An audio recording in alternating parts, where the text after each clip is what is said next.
नमस्कार, आप देख रहे हैं जन टीवी और मैं आपके साथ आकांक्षा पारिक। खबरों की शुरुआत से पहले एक नजर हेडलाइंस पर। सीएम धामी ने 67 अभ्यर्थियों को सौंपे नियुक्ति पत्र। कृषि विभाग में सहायक लेखाकार के पद पर हुए हैं चयनित। वहीं सीएम ने परिवहन विभाग के प्रस्ताव को दी मंजूरी।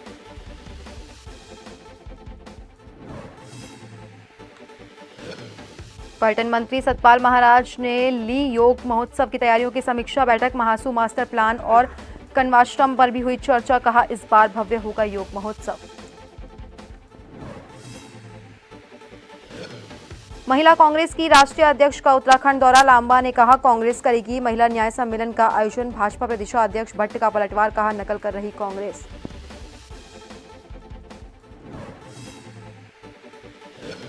काशीपुर में रिश्वतखोर पटवारी के समर्थन में आए वकीलों और लेखपालों ने किया विजिलेंस का विरोध। पटवारी को बताया निर्दोष। जसपुर में पटवारियों ने बिना सूचना की हड़ताल।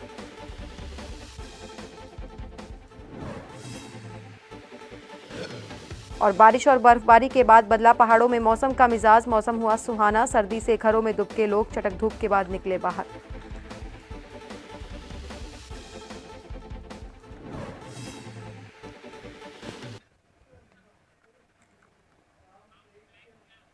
और अब खबरें विस्तार से।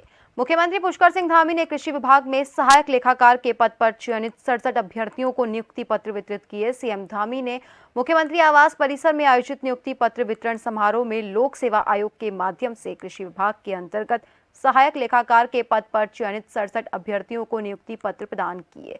सीएम ने सभी नवनियुक्त कार्मिकों को शुभकामनाएं देते हुए कहा कि अब वो उत्तराखंड शासन प्रशासन का हिस्सा बनने जा रहे हैं। सभी सच्ची लगन और मेहनत से अपने कार्य को निपुणता से करेंगे।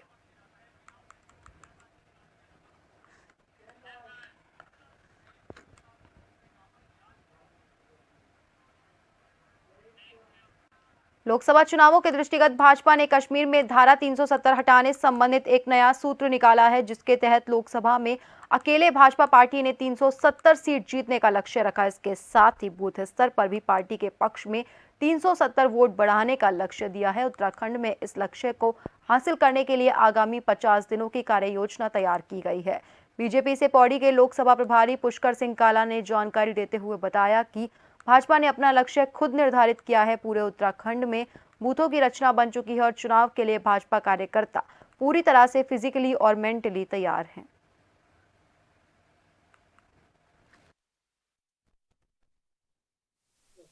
भारतीय जनता पार्टी अपने लक्ष्य अपने आप निर्धारित करती है। जिस तरह से हमारे माननीय प्रधानमंत्री जी ने कहा है कि हम 370 जब हमें कश्मीर से धारा हटाई थी, तो उसके उपलक्ष्य में कश्मीर को ही हमें गिफ्ट करना चाहते हैं कि भारतीय जनता पार्टी के सांसद 370 सांसद संसद में बैठे। जिसका हमारा जो प्रधानमंत्री जी हमको आह्वान किया है, उस आह्वान को पूरा करने के लिए भारतीय जनता पार्टी का हर एक कार्यकर्ता तैयार है और हम बूथ स्तर पर भी इसकी पूरी तैयारी कर रहे हैं।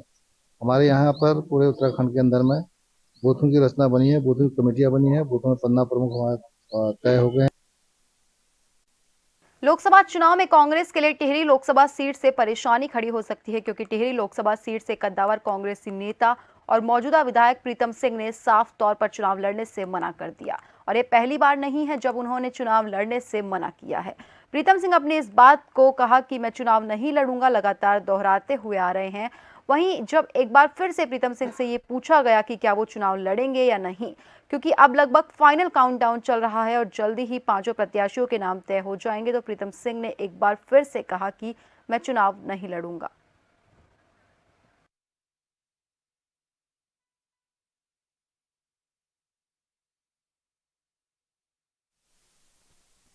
जब प्रदेश अध्यक्ष द्वारा जो है संगठन का गठन किया गया, मैं तभी कह दिया था कि मैं लोकसभा का चुनाव नहीं लड़ूंगा।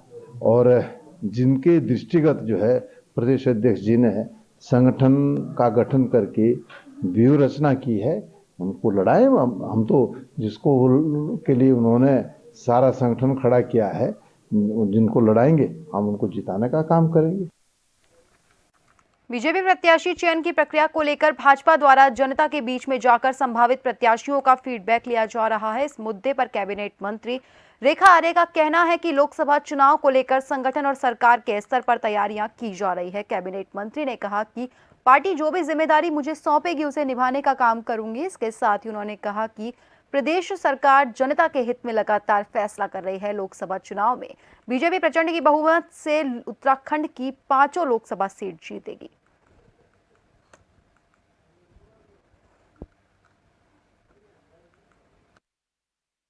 कि मैं इस बैठक का हिस्सा नहीं थी, मैं मात्र मुलाकात करने यहाँ पर पहुंची थी।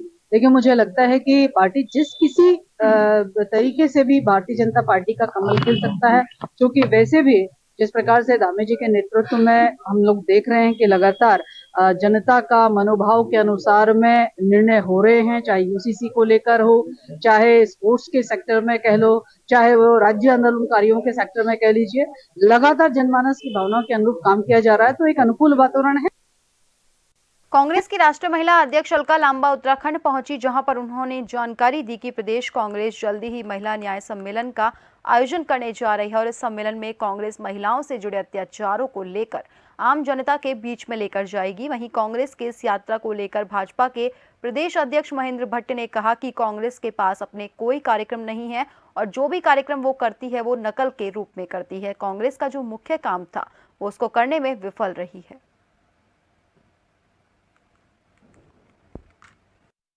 कांग्रेस नकल के आधार पर कार्यक्रम की श्रृंखला तैयार कर रही है। अपने कोई कार्यक्रम कांग्रेस पास नहीं है और चुनाव के समय पर वो सब प्रकार के कार्यक्रम लेंगे, लेकिन जनता उनके द्वारा जो उनकी मूल भूमिका थी वो थी मुख्य पक्षी के रूप में प्रदेश के उन बिंदुओं को सरकार के सम्मुख रखना, विधानसभा में अपने विषय रखना, उसमें नाकाम सिद्ध हुई है। जिन बिंदुओं की चर्चा वो आज कर रहे हैं वो सारे जो कार्य हो रहे हैं अच्छे कार्य को विरोध करने का ही केवल कांग्रेस का एजेंडा आज की तारीख में रह गया है। पर्यटन मंत्री सतपाल महाराज ने गढ़ी कैंट स्थित पर्यटन विकास परिषद में महासू मास्टर प्लान और कण्वाश्रम और योग महोत्सव 2024 की तैयारियों को लेकर विभागीय अधिकारियों के साथ समीक्षा बैठक की।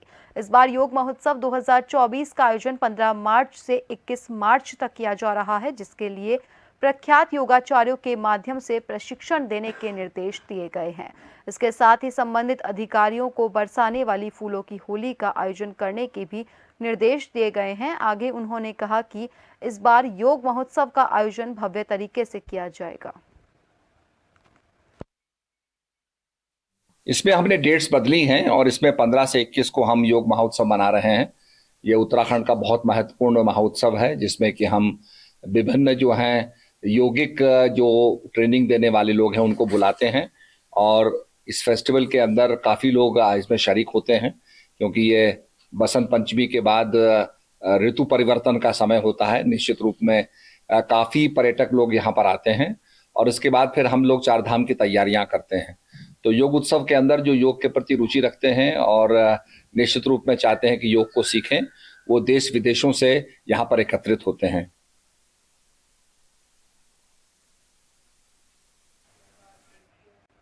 थराली विधायक भूपाल राम टमटा ने दूरस्थ गांव खेता के डाडन तोक में गड़िया स्वायत्त समूह द्वारा चलाए जा रहे मत्स्य पालन केंद्र का उद्घाटन किया। शुभारंभ कार्यक्रम में थराली विधायक भूपाल राम टमटा ने बतौर मुख्य अतिथि शिरकत की। वहीं देवाल विकास खंड के ब्लॉक प्रमुख दर्शन दानू ने भी बतौर विशिष्ट अतिथि मत्स्य पालन केंद्र के शुभारंभ कार्यक्रम में शिरकत की।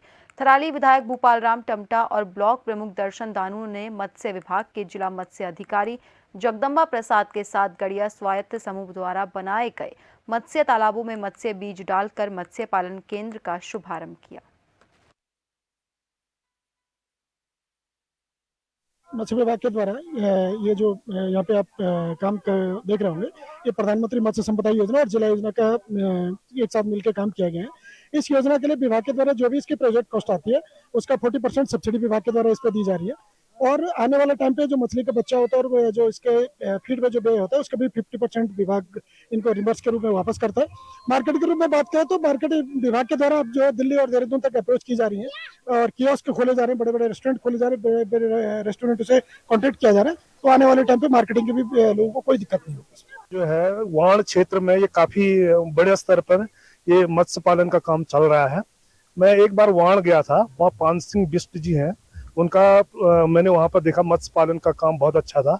तो हमें भी लगा कि इस क्षेत्र में, हमारे क्षेत्र में इस प्रकार का कोई उद्यम स्थापित था नहीं। फिर मेरे भी मन में विचार आया कि इस प्रकार का सरकार की स्कीम है, उसका उपयोग करके अपने 2-3 मित्र मिल करके हमने मत्स्य विभाग को एक प्रस्ताव भेजा और उस पर पैसा स्वीकृत हुआ है, हमें जो सहयोग मिला और हमने ये एक स्थापित किया है प्रोजेक्ट और बहुत जल्दी इसका उत्पादन शुरू हो जाएगा। मंगलौर विधानसभा के चुनाव जैसे जैसे करीब आते जा रहे हैं, वैसे ही सियासी गलियारों में सरगर्मियां भी तेज हो रही है। मंगलौर विधानसभा से बसपा के प्रबल दावेदार माने जाने वाले उब्देरुहमान उर्फ मोंटी भी अपने स्वर्गीय पिता द्वारा किए गए कार्यों को इस चुनाव में पूरी तरह से भुनाने की तैयारियों में लगे हुए हैं। उनका कहना है कि उनके पिता ने जो अपने कार्यकाल में कार्य करवाए हैं, उनका लाभ उन्हें जरूर मिलेगा। उन्होंने ये भी कहा कि वो किसी भी पार्टी के प्रतिद्वंदी से अपना मुकाबला नहीं मानते, बल्कि वो अपने दमखम पर लोगों को अपनी ओर कन्विंस करेंगे और इस चुनाव में भारी मतों से जीतेंगे। पहले तो मैं आपका धन्यवाद करना चाहूँगा कि आप अपना समय निकाल कर यहाँ पर आए। मैं आपके चैनल के माध्यम से यही कहना चाहूँगा कि हमारे पिताजी जब जब विधायक रहे, उन्होंने क्षेत्र को मुख्य धारा से जोड़ने के लिए हर संभव प्रयास किए। 2012 से 17 में भी आपने देखा होगा, सबसे ज़्यादा काम करने वाला विधायक अगर कोई था तो हमारे पिताजी मरहूम थे। और आज भी जीतने के बाद 2022 के बाद भी उन्होंने बहुत सारी योजनाएं, कई सड़कों का निर्माण इसके मंगलौर विधानसभा में लाने का काम किया और उनके पद चिन्हों पर चल करके हम भी ऐसे ही अपनी विधानसभा को ज़्यादा से ज़्यादा डेवलपमेंट की ओर, वो चाहे एजुकेशन में हो, वो चाहे आपका हेल्थ डिपार्टमेंट में हो, कहीं पर भी हो, जितना भी हमारे से बन पड़ेगा हम इस विधानसभा में ज़्यादा से ज़्यादा कार्य करवाने की कोशिश करेंगे और इस विधानसभा के लोगों को ज़्यादा से ज़्यादा फैसिलिटेट करने की कोशिश करेंगे। आपके सामने देखिए, मैं तो ये कहूँगा, मैं अपनी तैयारी कर रहा हूँ। मैं किसी को अपनी चुनौती नहीं मानता। मैं तो अपनी तैयारी कर रहा हूँ। अपने पिताजी का नाम आगे बढ़ाने का काम करेंगे और इस विधानसभा में ज़्यादा से ज़्यादा काम करवाने का काम करेंगे। यहाँ के लोगों को जो भी हमारे से ज़रूरत पड़ेगी, हम 24 घंटे उनकी सेवा में हाजिर रहकर यहाँ पर काम करवाने की पूरी हमारी कोशिश रहेगी। सल्ट अल्मोड़ा के विकासखंड सल्ट के गवाली खान भंडार खोला तयाकाली गांव मोटर मार्ग के बेड के चौड़ीकरण की ग्रामीण लंबे समय से मांग कर रहे हैं। रास्ता चौड़ा न होने की वजह से दुर्घटना की आशंका बनी रहती है। इस मोटर मार्ग से गुजरने वाले स्थानीय ग्रामीणों को काफी दिक्कतों का सामना करना पड़ता है। स्थानीय ग्रामीणों ने बताया कि इस मोटर मार्ग पर कई हादसे हो चुके हैं। वहीं ग्रामीणों ने ये भी बताया कि मोड़ चौड़ी न होने की वजह से दुर्घटनाएं होती है, लेकिन विभाग द्वारा कोई सुध नहीं ली जा रही है। स्थानीय ग्रामीणों ने मांगे पूरी न होने पर प्रांतीय खंड लोक निर्माण विभाग रानीखेत में धरना देने की चेतावनी दी।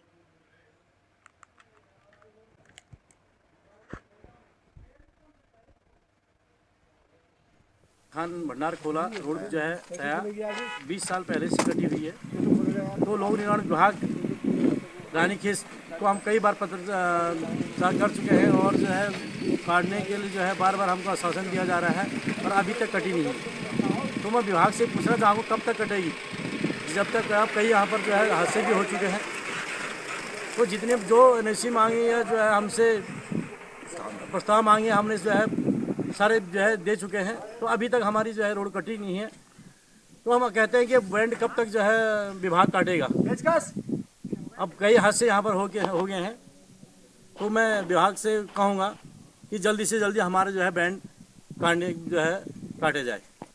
जो हमारे ये घट्टी बासोट भिक्यासैन मोटर मार्ग है और इसमें जो किलोमीटर 6 से हमारे भंडार खोला को जोड़ता है गोली खान तया मोटर मार्ग, ये काफ़ी समय से हम इस बैंड का चौड़ीकरण की मांग कर रहे हैं और यहाँ पर कई हादसे भी हो चुके हैं, लेकिन विभाग के कान में जू नहीं रह रहा है।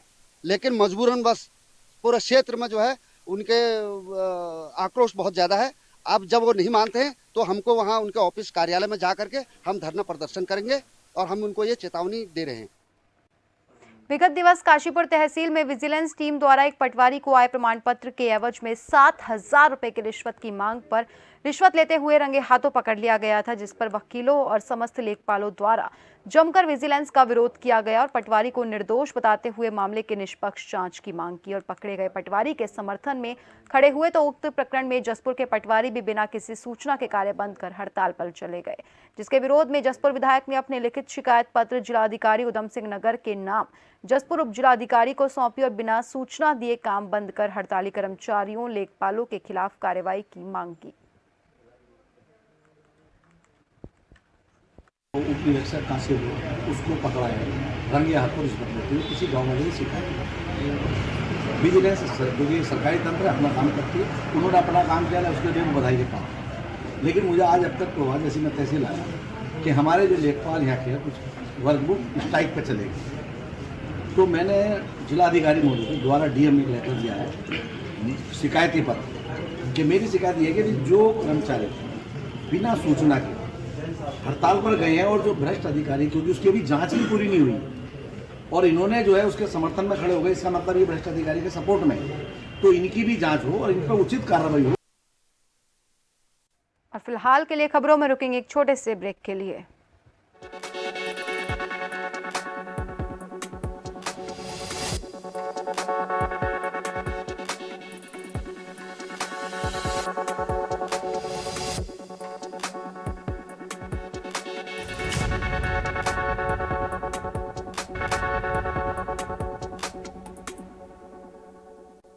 के बाद एक बार फिर से आप सभी का स्वागत है। बढ़ते हैं अगली खबर की ओर। काशीपुर में ज्यादा ब्याज मिलने के लालच में ठगे गए सैकड़ों लोगों के मामले में वरिष्ठ भाजपा नेता दीपक बाली ने पीड़ितों का दर्द सुना और कोतवाली पहुंचकर ठगी करने वाले व्यक्ति के विरुद्ध मुकदमा दर्ज करने का पुलिस से अनुरोध किया। कहा कि आरोपी को शीघ्र गिरफ्तार कर पीड़ित लोगों को न्याय दिलाया जाए। शहर कोतवाल मनोज रतूड़ी ने शीघ्र कार्रवाई करने का आश्वासन दिया और कहा कि शीघ्र ही इस मामले में मुकदमा दर्ज कर कड़ी कार्रवाई अमल में लाई जाएगी।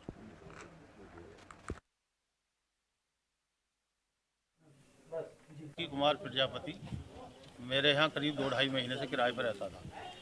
इसका छीना फार्म के पीछे मकान ही बनना था। ये कहने लगा कि मैं अपना मकान बेच रहा हूँ, तो हमने कहा यार हमें प्लॉट लेने, चलो प्लॉट ना लेकर हम मकान ले लेंगे। तो हमने इसके मकान का सौदा किया, तो मैंने इसको बयाना भी दिया, रजिस्ट्री करा दूँगा। मैं इसको आधा पैसा मकान का दे चुका था। उसके बाद में फिर जो है करीब 10 या 11 तारीख को ये कुछ लोग मेरे यहाँ मकान पे आए और ये इन्होंने हल्ला गुल्ला करा, उससे पैसे मांग रहे थे। मैंने पूछा भाई क्या मामला है, तो उन लोगों ने कहा कि इस पर हमारा बहुत पैसा है, इसने हमारे साथ ठगी की है। तो मेरे ख्याल से इन लोग करीब 25-30 लाख रुपए की 25-30 लाख की ठगी हुई है। उससे अगले दिन ये 12 तारीख को ये युवक घर छोड़ के भाग गया और आज तक ये फरार है। इसी की हम रिपोर्ट लिखाने के लिए थाने आए। आप बहुत ज़्यादा आकर्षक ब्याज दिखा करके 1 लाख रुपए पर 1,15,000 महीने का वापस करूँगा, किसी को 12,000, किसी को 20,000, 1 लाख रुपए पर, इस तरीके से झांसा बहुत ज़्यादा ब्याज दर होता है। आश्वासन क्या दिया गया कोतवाली में? कोतवाली में आश्वासन की बात ही नहीं है। प्रक्रिया जो होनी चाहिए वो शुरू हो चुकी है। इनकी जो फर्स्ट सूचना है वो दे दी गई है।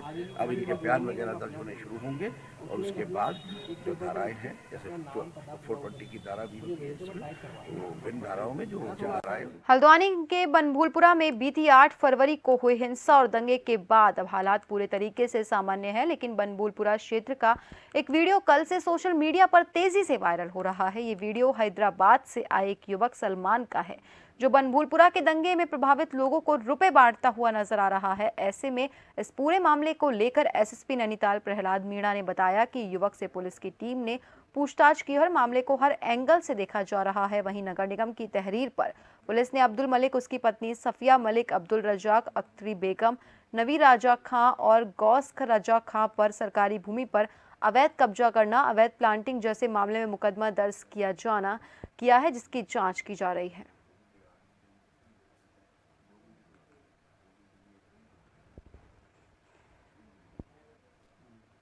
सोशल मीडिया में एक वीडियो वायरल हुआ है जिसमें यहाँ पे किसी व्यक्ति द्वारा कुछ लोगों को पैसा बांटने का मामला संज्ञान में आया था। इसमें जांच करने पर और पूछताछ करने पर पता लगा है कि एक ऑर्गेनाइजेशन है हैदराबाद यूथ करेज के नाम से, उनके कुछ लोग यहाँ पर आए, उन्होंने कुछ लोगों को यहाँ पैसा बांटा है। तो ये जो एनजीओ, इसका जो पैसा कहाँ से आया है, किसने इनको पैसा दिया है, कितना पैसा इन्होंने बांटा है और बाकी जो चीज़ें हैं उनकी डिटेल हमने ली है और उसमें जांच कर रहे हैं। इसमें जैसे भी तथ्य आएंगे उसके हिसाब से हम और बाकी अन्य विभाग भी इस मामले में कार्रवाई करेंगे। हल्द्वानी हिंसा मामले में हल्द्वानी पुलिस ने 4 और अभियुक्तों को गिरफ्तार कर लिया है। इनमें से एक अभियुक्त और अयाज अहमद नामजद है। उधर इस पूरे मामले में एक नया मोड़ सामने आ गया। नगर निगम हल्द्वानी द्वारा हल्द्वानी कोतवाली में एक एफआईआर दर्ज कराई गई। इस एफआईआर में हल्द्वानी हिंसा का मास्टरमाइंड अब्दुल मलिक की पत्नी साफिया मलिक, नवी रजा खां, गौस रजा खां और अब्दुल लतीफ के खिलाफ धोखाधड़ी का मामला दर्ज किया गया। इन सभी 5 आरोपियों पर राजकीय विभागों और झूठे शपथ पत्र के आधार पर न्यायालय को गुमराह करने का आरोप लगा। जैसे जैसे तथ्य सामने आएंगे उन तथ्यों के आधार पर आगे की कार्रवाई की जाएगी।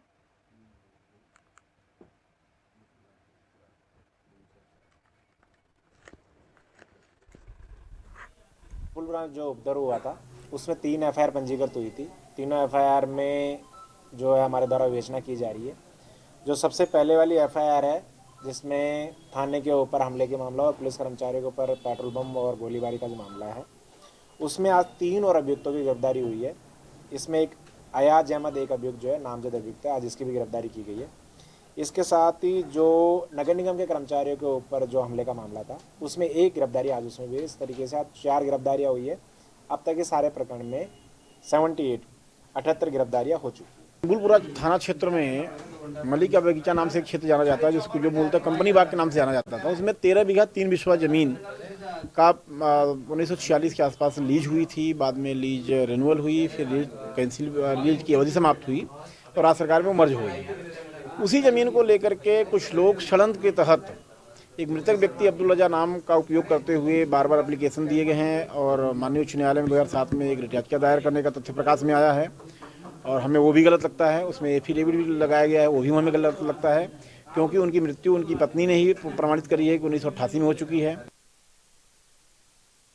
आगामी लोकसभा चुनाव को देखते हुए डीएम चंपावत नवनीत पांडे के दिशा निर्देश पर चंपावत में मतदाता जागरूकता अभियान चलाया जा रहा है। स्वीप नोडल अधिकारी के निर्देश पर स्वीप जागरूकता टीम लोहाघाट विधानसभा के नेपाल सीमा से लगे सबसे दूरस्थ मतदान स्थल कायल गांव पहुंची। टीम द्वारा मतदान स्थल में मतदान जागरूकता कार्यक्रम का आयोजन किया गया।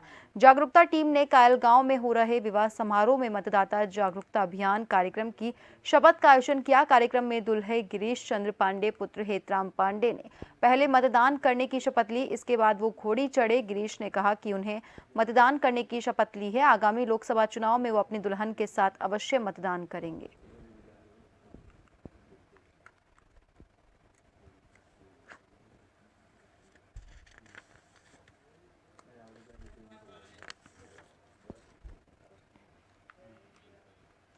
उत्तराखंड में क्रिकेट का भविष्य देखते हुए पूर्व की सरकार ने प्रदेश में राजीव गांधी क्रिकेट स्टेडियम बनवाया था। इस स्टेडियम का मकसद था उत्तराखंड में क्रिकेट का भविष्य सुधारा जाए, इसके साथ ही प्रदेश के युवाओं को इंटरनेशनल लेवल का क्रिकेट स्टेडियम भी मिल सके। लेकिन धीरे धीरे हालत बिगड़ते गए और आज स्थिति ये है कि कभी इंटरनेशनल मैच का गवाह रह चुका देहरादून का Rajiv Gandhi international cricket stadium बहुत ही खराब हालत में, और इसकी वजह थी स्टेडियम को प्राइवेट कंपनी को लीज पर दे देना। लेकिन अब सरकार ने प्राइवेट कंपनी से स्टेडियम वापस ले लिया है। और वहीं प्रदेश की खेल मंत्री रेखा आर्य ने बताया कि अब हमने स्टेडियम को वापस ले लिया, साथ ही आने वाले समय में हम क्रिकेट स्टेडियम का बहुरूपी तौर पर इस्तेमाल करने जा रहे हैं, जिसमें विभिन्न खेलों का आयोजन किया जाएगा। देखिए, Rajiv Gandhi international cricket stadium जो किसी समय किसी संस्थान के पास में था और जो एनसीएलटी के अधीन भी उसके निर्णय के अधीन चला गया था, तो निश्चित रूप से ऐसा क्योंकि अपने प्रदेश में 2024 में राष्ट्रीय खेलों का आयोजन होना है, उसके लिए स्टेडियम का सरकार के पास होना या विभाग के पास होना बड़ा आवश्यक हो गया था और मुझे लगता है कि उसमें हमें बड़ी सफलता मिली है। अब स्टेडियम की जो दशा है उसको ठीक करी जाएगी।